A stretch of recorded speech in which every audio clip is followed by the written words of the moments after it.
Welcome back sa ating YouTube channel. By the way, this is Sir B at today mag-solve po tayo ng integral involving trigonometric functions. So we have here, evaluate the integral of tangent to the power of 3x times secant to the power of 4x dx. Okay? Tingnan natin yung integral. Okay? Ang given integral natin ay involving tangent and secant. So, di ba sa calculus they go together kasi related ang kanilang derivative and integral. Ngayon, kapag nakita tayo ng ganito, minultiply yung tangent and secant, unang titingnan natin yung exponent or power ng secant.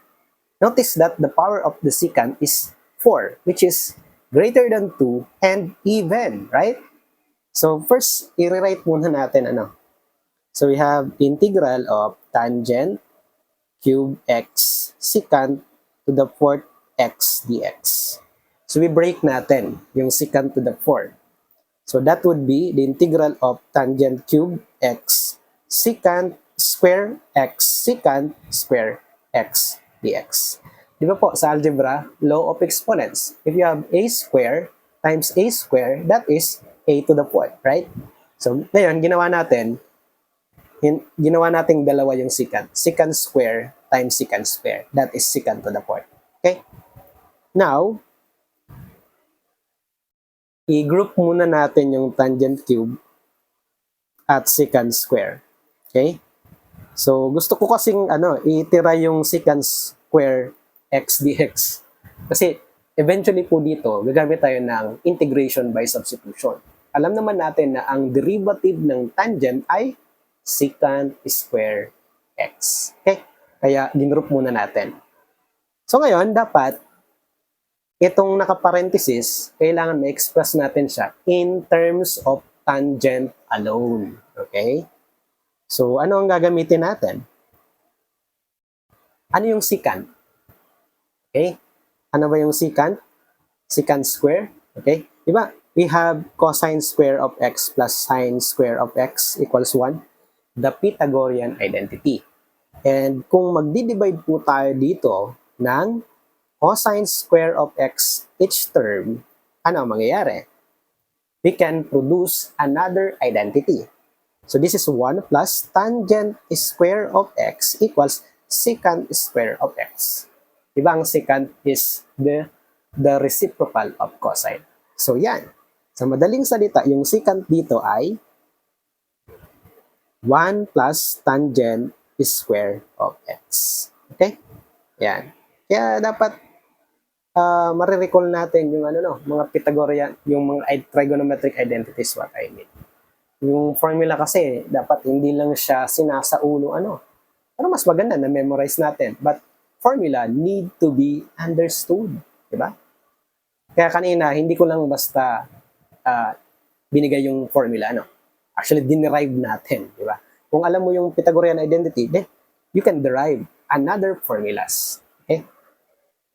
So, multiply by secant square of x dx. Now, we have to distribute tangent cube x, di ba? So, the integral of tangent cube of x, then, plus tangent to the fifth na, di ba? Kasi mag-add tayo ng exponent. Di ba? Kapag nagmo-multiply, ina-add yung exponent. Diba? X square times x to the third. Di ba? Copy x, then add the exponents 2 and 3. Kaya ganun yung ginawa natin dito. Then, parenthesis natin para mas maganda. Yan. O, kailangan nga pala may parenthesis kasi may plus. We need to use parenthesis to group the tangents. Right? Now, dito na papasok yung integration by substitution. We can let u be equal to tangent. Yan. Ngayon, take the derivative both sides. Derivative ng u is 1, di ba? Pero we are differentiating with respect to u, kaya 1 times du yun, du. Ang derivative naman ng tangent ay secant square of x. And we're differentiating with respect to x, kaya may dx dapat. So, di ba? Ito secant square, kaya ito yung sinasabi ko sa inyo kanina. Andyan na si secant, di ba? So, therefore, itong integral ng tangent cube of x plus tangent to the fifth of x times secant square x dx ano na ang mangyayari sa kanya upon letting u be equal to tangent? So this becomes the integral of u to the third, di ba? Plus u to the fifth times, ano yung secant square of x dx? That is du. Ayan. So ngayon, we can integrate each term, di ba? The integral of u cube is u to the fourth over 4, di ba?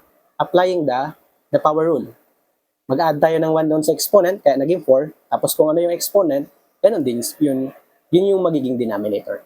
Kaya u to the fourth over 4 plus, ito mag-add tayo, magiging 6, tapos ang denominator ay 6, and don't forget to add c. Okay? Ayan, magsasubstitute na tayo. Ano yung u? Diba? Ang u is tangent of x. So, tangent to the fifth or to the fourth of x over 4 plus tangent to the 6 of x over 6 plus c.